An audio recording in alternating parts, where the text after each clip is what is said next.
I was gonna ask because I kid you not, I think every time I watch you play on the PSA, I think the commentators always freak out when you move to the front left corner, being like, "You should have moved that way. That's crazy. He's gonna tear something." Are you aware that they say this about you every time, or does this bug you? Because I'm part of me is thinking like, of course, I'm sure he knows that.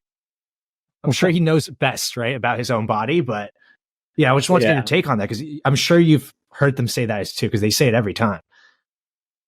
Yeah, yeah. I mean, I hear them say it every time, and it doesn't really. I mean, I don't really think about it in any way because it's actually the first thing that I presented to my physio back in London. I was like, look at these pictures. This is the way I'm lunging since I was, 9 years old, and this is just how my body mechanics work. And it doesn't really put any pressure on the knees the way I lunge. It just put pressure more on the adductors.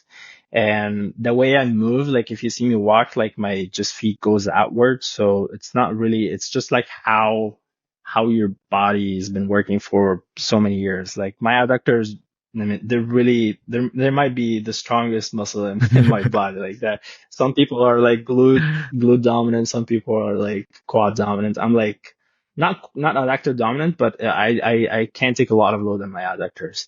And, but like, since that knee injury, actually, I do sometimes over lunge uh, to protect me recovering from the lunge. There is like this range of motion that when I do like, kind of like trust my knee too much and just, stand back on it, that kind of range of motion, what hurts the most. So I sometimes either play with a straight knee or over lunge a little bit.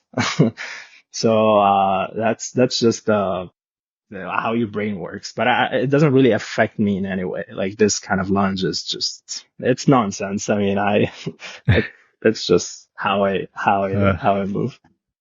hopefully, the one of the commentators listen in on this one and finally get your name clear so they don't mention it because they mention it way too much.